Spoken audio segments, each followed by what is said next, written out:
ಶ್ರೀ ಗಣಪತಿ ಶಾರದಾ ಗುರುಭ್ಯೋ ನಮಃ. ಶ್ರೀರಾಮ ರಾಮ ರಾಮೇತಿ ರಮೇ ರಾಮೇ ಮನೋರಮೆ ಸಹಸ್ರನಾಮ ತತ್ತುಲ್ಯಂ ರಾಮನಾಮ ವರಾನನೆ.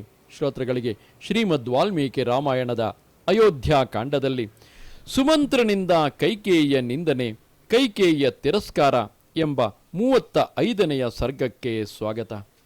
ತಥೋ ನಿರ್ಧೂಯ ಸಹಸಾ ಶಿರೋ ನಿಶ್ವಸ್ಯ ಚಾಸಕೃತ್ ಪಾಣಿಂ ಪಾಣೋ ವಿನಿಷ್ಪಿಷ್ಯ ದಂತಾನ್ ಕಟಕಟಾಯ ಚ ಲೋಚನೆ ಕೋಪ ಸಂರಕ್ತೆ ವರ್ಣಂ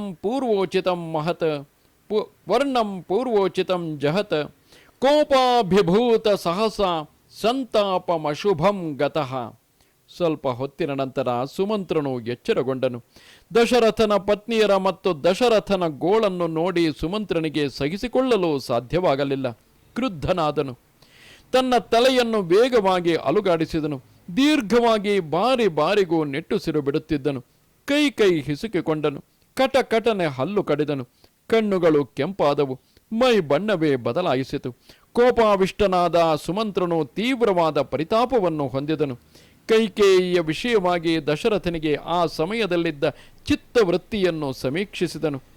ರಾಜನಿಗೆ ಕೈಕೇಯಿಯ ವಿಷಯದಲ್ಲಿ ಅಸಮಾಧಾನವಿರದಿದ್ದರೆ ಅವಳನ್ನು ಕುರಿತು ಕಠಿಣೋಕ್ತಿಗಳನ್ನಾಡಲು ಯಾರಿಗೂ ಸಾಧ್ಯವಾಗುತ್ತಿರಲಿಲ್ಲ. ರಾಜನಿಗೆ ಕೈಕೇಯಿಯ ವಿಷಯದಲ್ಲಿ ಪ್ರೀತಿಯು ಉಳಿದಿಲ್ಲವೆಂಬುದನ್ನು ತಿಳಿದ ನಂತರವೇ ಸುಮಂತ್ರನು ನಿಶ್ಚಿತವಾದ ವಾಗ್ಬಾಣಗಳಿಂದ ಕೈಕೇಯಿಯ ಹೃದಯವನ್ನು ಕಂಪನಗೊಳಿಸುತ್ತಿರುವನೋ ಎಂಬಂತೆ ಮಾತನಾಡಿದನು. ಉಪಮಾನರಹಿತಳಾದ ಶೀಘ್ರಗಾಮಿಗಳಾದ ವಜ್ರಾಯುಧ ರೂಪಗಳಾದ ವಾಕ್ಯಗಳೆಂಬ ಬಾಣಗಳಿಂದ ಕೈಕೇಯಿಯ ಸಮಸ್ತವಾದ ಮರ್ಮಸ್ಥಳಗಳನ್ನು ಕತ್ತರಿಸುತ್ತಿರುವನೋ ಎಂಬಂತೆ ಮಾತನಾಡಿದನು. ಯಸ್ಯಾಸ್ತವ ಪತಿಸ್ತ್ಯಕ್ತೋ ರಾಜ ದಶರಥ ಸ್ವಯಂ ಭರ್ತ ಸರ್ವಸ್ಯ ಜಗತಃ ಸ್ಥಾವರಸ್ಯ ಚರಸ್ಯ ಚ ನಹ್ಯ ಕಾರ್ಯತಮಂ ಕಿಂಚಿತ್ ತವ ದೇವೀಹ ವಿದ್ಯತೆ. ದೇವಿ, ಚರಾಚರಾತ್ಮಕವಾದ ಸಮಸ್ತ ಜಗತ್ತಿಗೂ ಒಡೆಯನು ಮತ್ತು ಪತಿಯೂ ಆದ ದಶರಥನನ್ನೇ ನೀನು ಪರಿತ್ಯಜಿಸಿದೆ. ಇದಕ್ಕಿಂತಲೂ ಹೆಚ್ಚಿನ ದುಷ್ಕಾರ್ಯವು ಬೇರೆ ಯಾವುದೂ ಇಲ್ಲ. ಪತಿಗ್ನಿಂ ತ್ವಾಮಹಂ ಮನ್ಯೆ ಕುಲಗ್ನೀಮಪಿ ಚಾಂತತಃ ಯನ್ಮಹೇಂದ್ರಮಿವಾಜಯ್ಯಂ ದುಷ್ಪ್ರಕಂಪ್ಯಮಿವಾಚಲಂ ಮಹೋದಧಿಮಿವಾಕ್ಷೋಭ್ಯಂ ಸಂತಾಪಯಸಿ ಕರ್ಮಭಿಃ. ನೀನು ಪತಿ ಸಂಪತ್ತಿಯ ಸಂಹಾರಕಳೆಂದು, ಇದರ ಪರಿಣಾಮವಾಗಿ ಕುಲ ವಿನಾಶಗಳೇ ಆಗುವೆಯೆಂದು ನಾನು ಭಾವಿಸುತ್ತೇನೆ. ಏಕೆಂದರೆ ಮಹೇಂದ್ರನಂತೆ ಶತ್ರುಗಳಿಂದ ಅಜೇಯನಾಗಿರುವ, ಪರ್ವತದಂತೆ ಯಾರಿಂದಲೂ ಅಲುಗಾಡಿಸಲು ಅಸಾಧ್ಯನಾದ, ಮಹೋದಧಿಯಂತೆ ಅಕ್ಷೋಭ್ಯನಾದ ದಶರಥನನ್ನು ನಿನ್ನ ಕುತ್ಸಿತ ಕರ್ಮಗಳಿಂದ ಸಂತಾಪಗೊಳಿಸುತ್ತಿರುವೆ. ಮಾಮಮಂಸ್ಥಾಂ ದಶರಥಂ ಭರ್ತಾರಂ ವರದಂ ಪತಿಂ ಭರ್ತುರಿಚ್ಛಾಹಿ ನಾರೀಣಾಂ ಪುತ್ರಕೋಟ್ಯ ವಿಶಿಷ್ಯತೆ. ನಿನ್ನ ಪೋಷಕನಾದ, ವರದನಾದ ಮತ್ತು ಪತಿಯಾದ ದಶರಥನನ್ನು ಅನಾದರಣೆ ಮಾಡಬೇಡ. ಕೋಟಿ ಮಕ್ಕಳ ಇಚ್ಛೆಯನ್ನು ಪೂರೈಸುವುದಕ್ಕಿಂತಲೂ ಪತಿಯ ಇಚ್ಛೆಯನ್ನು ಪೂರೈಸುವುದು ಸ್ತ್ರೀಯರಿಗೆ ಅತಿಶಯವಾದುದು. ಜರಾಜನ ಅವಸಾನಾನಂತರ ವಯಸ್ಸಿನ ಕ್ರಮವನ್ನು ಮೀರದೆ ಜ್ಯೇಷ್ಠಾನುಕ್ರಮದಲ್ಲಿ ಮಕ್ಕಳು ರಾಜ್ಯವನ್ನು ಪಡೆಯುತ್ತಾರೆ. ಇದು ಅನಾದಿ ಕಾಲದಿಂದಲೂ ಬೆಳೆದು ಬಂದಿರುವ ಸಂಪ್ರದಾಯವಾಗಿದೆ. ಆದರೆ ಇಕ್ಷ್ವಾಕು ಕುಲನಾಥನಾದ ದಶರಥನ ವಿಷಯದಲ್ಲಿ ಈ ಕ್ರಮವನ್ನು ಲೋಪಗೊಳಿಸಲು ನೀನು ಇಚ್ಛಿಸಿರುವೆ. ನಿನ್ನ ಮಗನೇ ರಾಜನಾಗಲಿ, ಭರತನೇ ಈ ಜಗತ್ತನ್ನು ಪರಿಪಾಲಿಸಲಿ. ಶ್ರೀರಾಮನು ಹೋಗುವೆಡೆಗೆ ನಾವೆಲ್ಲರೂ ಹೊರಟು ಹೋಗುತ್ತೇವೆ. ನಿನ್ನದು ಬ್ರಾಹ್ಮಣರು ವಾಸಿಸಲು ಯೋಗ್ಯವಾದ ರಾಜ್ಯವಾಗುವುದಿಲ್ಲ. ಅಂತಹ ಮರ್ಯಾದಾತೀತವಾದ ಕಾರ್ಯವನ್ನೀಗ ನೀನು ಮಾಡುತ್ತಿರುವೆ. ಶ್ರೀರಾಮನಿಂದ ಸಂಸೇವಿತವಾದ ಮಾರ್ಗವನ್ನೇ ಹಿಡಿದು ನಾವೆಲ್ಲರೂ ಹೊರಟು ಹೋಗುತ್ತೇವೆ. ಬ್ರಾಹ್ಮಣರಿಂದಲೂ ಬಂಧುಗಳಿಂದಲೂ ಸತ್ಪುರುಷರಿಂದಲೂ ಪರಿತ್ಯಕ್ತಳಾದ ನೀನು ರಾಜ್ಯ ಲಾಭದಿಂದ ಯಾವ ಸಂತೋಷವನ್ನು ಪಡೆಯುವೆ? ಅಂತಹ ಮರ್ಯಾದೆಗೆಟ್ಟ ಕಾರ್ಯವನ್ನು ನೀನು ಮಾಡಲು ಇಚ್ಛಿಸಿರುವೆ. ಮರ್ಯಾದಾತೀತವಾದ ಆಚರಣೆಯುಳ್ಳ ನಿನ್ನ ವೃತ್ತಿಯಿಂದ ಈ ಭೂಮಿಯನ್ನು ಬಿರಿದು ಹೋಗದಿರುವುದಕ್ಕೆ ನಾನು ಆಶ್ಚರ್ಯಪಡುತ್ತಿದ್ದೇನೆ. ಶ್ರೀರಾಮನನ್ನು ಕಾಡಿಗೆ ಕಳುಹಿಸುವುದರಲ್ಲಿ ಕಟಿಬದ್ಧಳಾಗಿರುವ ನಿನ್ನನ್ನು ಪ್ರಜ್ವಲಿಸುತ್ತಿರುವ ಭಯಂಕರವಾಗಿ ಕಾಣುವ ಮಹಾಬ್ರಹ್ಮರ್ಷಿಗಳ ವಾಗ್ದಂಡಗಳು ಸಹಿಸುತ್ತಿಲ್ಲವಲ್ಲವೇ? ಅಂದರೆ ವಸಿಷ್ಠಾದಿ ಬ್ರಹ್ಮರ್ಷಿಗಳು ಕೂಡ ನಿನ್ನನ್ನು ಶಪಿಸುತ್ತಿಲ್ಲವಲ್ಲ ಎಂದು ನನಗೆ ಆಶ್ಚರ್ಯ ಉಂಟು ಮಾಡಿದೆ. ಆಮ್ರಂ ಛಿತ್ ದೃಷ್ಟ್ವಾ ಕುಠಾರೇಣ ನಿಂಬಂ ನಿಂಬಂ ಪರಿಚರೇತ್ತು ಯಃ ಯಶ್ಚೈನಂ ಪಯಸಾ ಸಿಂಚೈ ನೈವಾಸ್ಯ ಮಧುರೋ ಭವೇತ್. ಮಾವಿನ ಮರವನ್ನು ಕೊಡಲಿಯಿಂದ ಕಡಿದು ಅದರ ಸ್ಥಳದಲ್ಲಿ ಬೇವಿನ ಸಸಿಯನ್ನು ನೆಟ್ಟು ಬೆಳೆಸಿದವನಿಗೆ ಯಾವ ಫಲವು ಲಭಿಸುವುದೋ ಅದೇ ಫಲವೇ ನಮ್ಮ ರಾಜನಿಗೂ ಲಭಿಸಿದೆ. ಬೇವಿನ ಮರಕ್ಕೆ ಅನುದಿನವೂ ಹಾಲನ್ನೇ ಹಾಕಿ ಪೋಷಿಸಿದರೂ ಅದರ ಎಲೆಗಳು ಹೇಗೆ ಮಧುರವಾಗುವುದಿಲ್ಲವೋ, ಕಹಿಯಾಗಿಯೇ ಇರುತ್ತವೆಯೋ, ಹಾಗೆಯೇ ರಾಜನು ನಿನ್ನನ್ನು ಲಾಲಿಸಿ ಪ್ರೀತಿಸಿ ಪೋಷಿಸಿದರೂ ನಿನ್ನಲ್ಲಿರುವ ಸ್ವಾಭಾವಿಕವಾದ ದುರ್ಗುಣವನ್ನು ತೊಡೆದು ಹಾಕಲು ಅವನಿಗೆ ಸಾಧ್ಯವಾಗಲಿಲ್ಲ. ಅಭಿಜಾತ್ಯಂ ಹಿತೇ ಮನ್ಯೆ ಯಥಾ ಮಾತುಸ್ತಥೈವ ಚ ನಹಿ ನಿಂಬಾನ್ ಸರ್ವೇತ್ ಕ್ಷೌದ್ರಂ ಲೋಕೆ ನಿಗದಿತಂ ವಚಃ.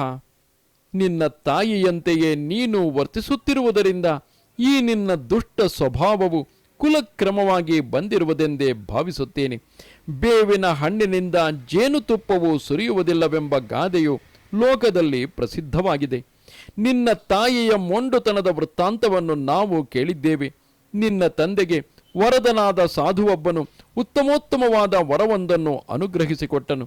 ಆ ವರದಾನದ ಫಲವಾಗಿ ಆತನು ಪ್ರಪಂಚದಲ್ಲಿರುವ ಸಕಲ ಪ್ರಾಣಿಗಳ ಭಾಷೆಯನ್ನು ತಿಳಿದುಕೊಂಡನು. ಅಡ್ಡವಾಗಿ ಹರಿದಾಡುವ ಇರುವೆಯೇ ಮುಂತಾದ ಪ್ರಾಣಿಗಳ ಭಾಷೆಯು ನಿನ್ನ ತಂದೆಗೆ ಅರ್ಥವಾಗುತ್ತಿದ್ದಿತು. ಒಂದು ದಿನ ಮಹಾ ತೇಜಸ್ವಿಯಾದ ರಾಜನು ಹಾಸಿಗೆಯಲ್ಲಿ ಮಲಗಿದ್ದಾಗ ಮಂಚದ ಕೆಳಗೆ ಹರಿದು ಹೋಗುತ್ತಿದ್ದ ಪ್ರಾಣಿಗಳ ಅಂದರೆ ಇರುವೆಗಳ ಕೂಗನ್ನು ಕೇಳಿ ಅದರ ಅರ್ಥವನ್ನು ಗ್ರಹಿಸಿ ಪಕಪಕನೆ ನಕ್ಕನು. ಅದೇ ಹಾಸಿಗೆಯ ಮೇಲೆ ರಾಜನ ಪಕ್ಕದಲ್ಲಿಯೇ ಮಲಗಿದ್ದ ನಿನ್ನ ತಾಯಿಯು ನಿನ್ನ ತಂದೆಯು ಇದ್ದಕ್ಕಿದ್ದಂತೆ ನಕ್ಕುವುದನ್ನು ಕಂಡು ತನ್ನನ್ನೇ ನೋಡಿ ಅಪಹಾಸ್ಯ ಮಾಡುತ್ತಿರುವನೆಂದು ಭಾವಿಸಿ ಸಾವನ್ನು ಬಯಸುತ್ತಿರುವಳೋ ಎಂಬಂತೆ ಕೋಪಗೊಂಡು ಗಂಡನಿಗೆ ಹೇಳಿದಳು. ಹಾಸಂತೆ ನೃಪತೆ ಸೌಮ್ಯ ಜಿಜ್ಞಾಸಾಮಿ. ಸೌಮ್ಯನೇ, ನಿನ್ನ ನಗುವಿಗೆ ಕಾರಣವನ್ನು ತಿಳಿಯಲು ಬಯಸುತ್ತೇನೆ. ಅದಕ್ಕೆ ಉತ್ತರವಾಗಿ ರಾಜನು ಹೇಳಿದನು, ದೇವಿ, ಶಂಸಾಮಿ ತೇ ಯದಿ ತಥೋ ಮೇ ಮರಣಂ ಸದ್ಯೋ ಭವಿಷ್ಯತಿ.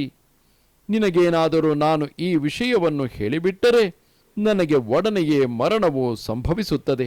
ಅದಕ್ಕೆ ನಿಮ್ಮ ತಾಯಿಯು ಹೇಳಿದಳಂತೆ. ಸುಮಂತ್ರನು ಇಲ್ಲಿ ಕೈಕೇಯಿಗೆ ಆಕೆಯ ತಾಯಿಯು ನಡೆದುಕೊಂಡ ರೀತಿಯನ್ನು ಹೇಳುತ್ತಿರುವನು. ಶಂಸಮೇ ಜೀವವಾ ಮಾವಾ ನಮಾಮಪಹಸಿಷ್ಯಸಿ. ನೀನು ಬದುಕಿಯಾದರೂ ಬದುಕು, ಸತ್ತಾದರೂ ಸಾಯಿ, ಅದು ನನಗೆ ಮುಖ್ಯವಲ್ಲ. ನನ್ನನ್ನು ನೋಡಿ ನೀನು ಅಪಹಾಸ್ಯ ಮಾಡಿಲ್ಲವೆಂದು ನನಗೆ ಮನವರಿಕೆಯಾಗಬೇಕು, ಇದು ಮುಖ್ಯ. ತನ್ನ ಪ್ರೇಯಸಿಯು ಹೀಗೆ ಹೇಳಲು ಮುಂದೇನು ಮಾಡಬೇಕೆಂಬುದನ್ನು ತಿಳಿಯದೆ ಕೇಕಯ ರಾಜನು ತನಗೆ ವರವನ್ನಿತ್ತ ಸಾಧುವಿಗೆ ಎಲ್ಲ ವಿಷಯಗಳನ್ನು ಯಥಾವತ್ತಾಗಿ ತಿಳಿಸಿದನು. ವರದನಾದ ಸಾಧುವು ರಾಜನಿಗೆ ಆ ಸಮಯಕ್ಕೆ ಯೋಗ್ಯವಾದ ಈ ಸಲಹೆಯನ್ನಿತ್ತನು. ಮ್ರಿಯತಾಂ ಧ್ವಂಸತಾಂ ವೇಯಂ ಮಾ ಕೃತಾಸ್ತ್ವಂ ಮಹೀಪತೆ. ಮಹಾರಾಜ, ನಿನ್ನ ಪತ್ನಿಯು ಸತ್ತಾದರೂ ಹೋಗಲಿ, ಧ್ವಂಸವಾಗಿಯಾದರೂ ಹೋಗಲಿ, ಈ ರಹಸ್ಯವನ್ನು ಮಾತ್ರ ಅವಳಿಗೆ ಹೇಳಬೇಡ. ಸಾಧುವಿನ ಆ ಮಾತನ್ನು ಕೇಳಿ ನಿನ್ನ ತಂದೆಯು ಪ್ರಸನ್ನಚಿತ್ತನಾಗಿ ನಿನ್ನ ತಾಯಿಯನ್ನೇ ಪರಿತ್ಯಜಿಸಿ ಕುಬೇರನಂತೆ ನೆಮ್ಮದಿಯೆಂದಿದ್ದನು. ನಿನ್ನ ತಾಯಿಯು ಮಾಡಿದಂತೆಯೇ ಪಾಪಿಷ್ಠಳಾದ ನೀನು ಕೂಡ ಮೋಹವಶಳಾಗಿ ದುರ್ಜನರ ಮಾರ್ಗದಲ್ಲಿ ಪ್ರವೃತ್ತಳಾಗಿ ರಾಜನನ್ನು ಪಾಪಕರ್ಮದಲ್ಲಿ ತೊಡಗುವಂತೆ ಮಾಡಲು ಹೊರಟಿರುವೆ. ಸತ್ಯಶ್ಚಾದ್ಯ ಪ್ರಮಾದೋಯಂ ಲೌಕಿಕ ಪ್ರತಿಭಾತಿಮಾ. ಪಿತೃನ್ ಸಮನುಜಾಯಂತೆ ನರ ಮಾತರ ಮಂಗನಾಹ.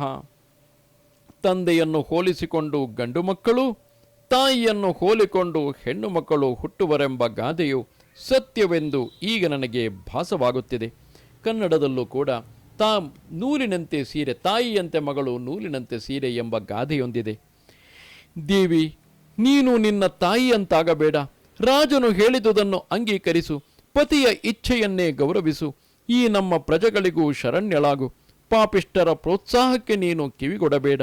ದೇವರಾಜನಂತೆ ಮಹಾತಪಸ್ವಿಯಾದ ಲೋಕಕ್ಕೆ ಒಡೆಯನಾದ ನಿನ್ನ ಪತಿಯನ್ನು ಅಧರ್ಮ ಕಾರ್ಯದಲ್ಲಿ ಅಧರ್ಮದಲ್ಲಿ ತೊಡಗಿಸಬೇಡ.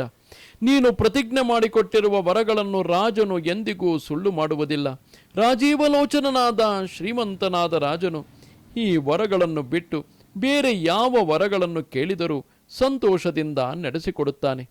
ಹಿರಿಯನಾದ, ಉದಾರಿಯಾದ, ಸದಾಚಾರ ಸಂಪನ್ನನಾದ, ದುಷ್ಟ ಶಿಕ್ಷಣ ಶಿಷ್ಟ ಪರಿಪಾಲನವೆಂಬ ಕ್ಷಾತ್ರ ಧರ್ಮವಾದ ಸ್ವಧರ್ಮದಲ್ಲಿ ನಿರತನಾಗಿರುವ ಸಕಲ ಜೀವಕೋಟಿಗೂ ರಕ್ಷಕನಾದ ಬಲಿಷ್ಠನಾದ ಶ್ರೀರಾಮನು ಪಟ್ಟಾಭಿಷಿಕ್ತನಾಗಲಿ.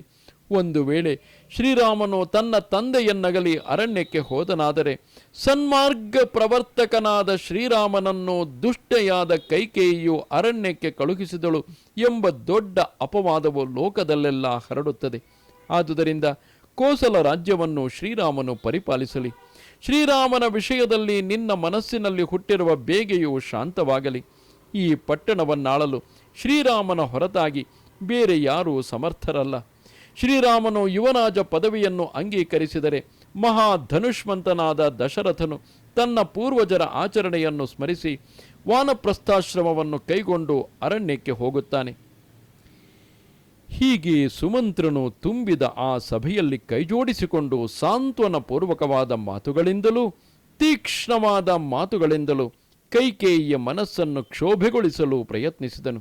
ಆದರೆ ಸುಮಂತ್ರನ ಆ ಮಾತುಗಳಿಂದ ಕೈಕೇಯಿಯು ಸ್ವಲ್ಪವಾದರೂ ಕಳವಳಗೊಳ್ಳಲಿಲ್ಲ, ಸಂತಾಪ ಪಡಲೂ ಇಲ್ಲ. ಅವಳ ಮುಖದಲ್ಲಿ ಯಾವುದೊಂದು ವಿಕಾರವೂ ಕಾಣಬರಲಿಲ್ಲ. ಇಲ್ಲಿ ಕೈಕೇಯಿಗೇಕೆ ಭಯವಾಗುತ್ತದೆ? ಏಕೆಂದರೆ ಮೊದಲಿಗೆ ಸುಮಂತ್ರನು ಹೇಳುತ್ತಾನೆ, ನಿನ್ನೊಬ್ಬಳನ್ನೇ ಇಲ್ಲಿ ಬಿಟ್ಟು ಸಮಸ್ತ ಅಯೋಧ್ಯಾವಾಸಿಗಳಾದ ನಾವೆಲ್ಲರೂ ರಾಮನ ಹಿಂದೆ ಹೋಗಿಬಿಡುತ್ತೇವೆ. ಹಾಗಿದ್ದರೆ ಜನಶೂನ್ಯವಾದ ನಗರದಲ್ಲಿ ಯಾವ ರಾಜನು ರಾಜ್ಯಭಾರ ಮಾಡಬೇಕು? ಎರಡನೆಯದಾಗಿ ಇಲ್ಲಿ ಕೈಕೇಯಿಯ ತಾಯಿಯ ವಿಷಯವನ್ನು ಎತ್ತಿ ಹೇಳಿದ್ದಾನೆ. ಕೈಕೇಯಿಯ ತಾಯಿಯು ರಾಜ್ಯಕ್ಕೆ ವಿರೋಧಿಯಾದಂತಹ ರಾಜನ ಮೃತ್ಯುವಿಗೆ ಕಾರಣವಾಗುವಂತಹ ಸಂದರ್ಭವನ್ನು ತಂದೊಡ್ಡಿದಾಗ ಸ್ವತಃ ಕೈಕೇಯಿಯ ತಂದೆಯು ಆಕೆಯ ತಾಯಿಯನ್ನು, ಅಂದರೆ ಆ ಕೇಕೆಯ ರಾಜನು ತನ್ನ ಪತ್ನಿಯನ್ನೇ ತ್ಯಜಿಸಿದ್ದ. ಇಲ್ಲಿ ದಶರಥನೂ ಕೂಡ ಒಂದೊಮ್ಮೆ ತನ್ನ ಇಡೀ ರಾಜ್ಯದಲ್ಲಿ ಸಾಮಂತನ, ಗಣ್ಯರ, ಮಂತ್ರಿಗಳ ಎಲ್ಲರ ನಿರ್ಧಾರವಾಗಿರುವುದರಿಂದ ಆ ನಿರ್ಧಾರಕ್ಕೆ ವಿರೋಧವಾಗುವುದು ಸಾಧ್ಯವಿಲ್ಲವೆಂದು ಕೈಕೇಯಿಯನ್ನೇ ಪರಿತ್ಯಜಿಸಿಬಿಟ್ಟರೆ ಆಗ ಸಮಸ್ಯೆಯೇ ಬಗೆಹರಿದು ಹೋಗುತ್ತದೆ. ಆದರೂ ಶ್ರೀರಾಮನು ಈಗಾಗಲೇ ಪ್ರತಿಜ್ಞೆ ಮಾಡಿರುವನಲ್ಲವೇ? ಇದು ಶ್ರೀಮದ್ ವಾಲ್ಮೀಕಿ ರಾಮಾಯಣದ ಅಯೋಧ್ಯಾಕಾಂಡದಲ್ಲಿ 35ನೆಯ ಸರ್ಗವು. ನಮಸ್ತೆ ಶಾರದೆ ದೇವಿ ಕಾಶ್ಮೀರ ಪುರವಾಸಿನಿ ತ್ವಾಮಹಂ ಪ್ರಾರ್ಥೆಯೇ ನಿತ್ಯಂ ವಿದ್ಯಾದಾನಂಚ ದೇಹಿಮೆ. ನಮಸ್ಕಾರ.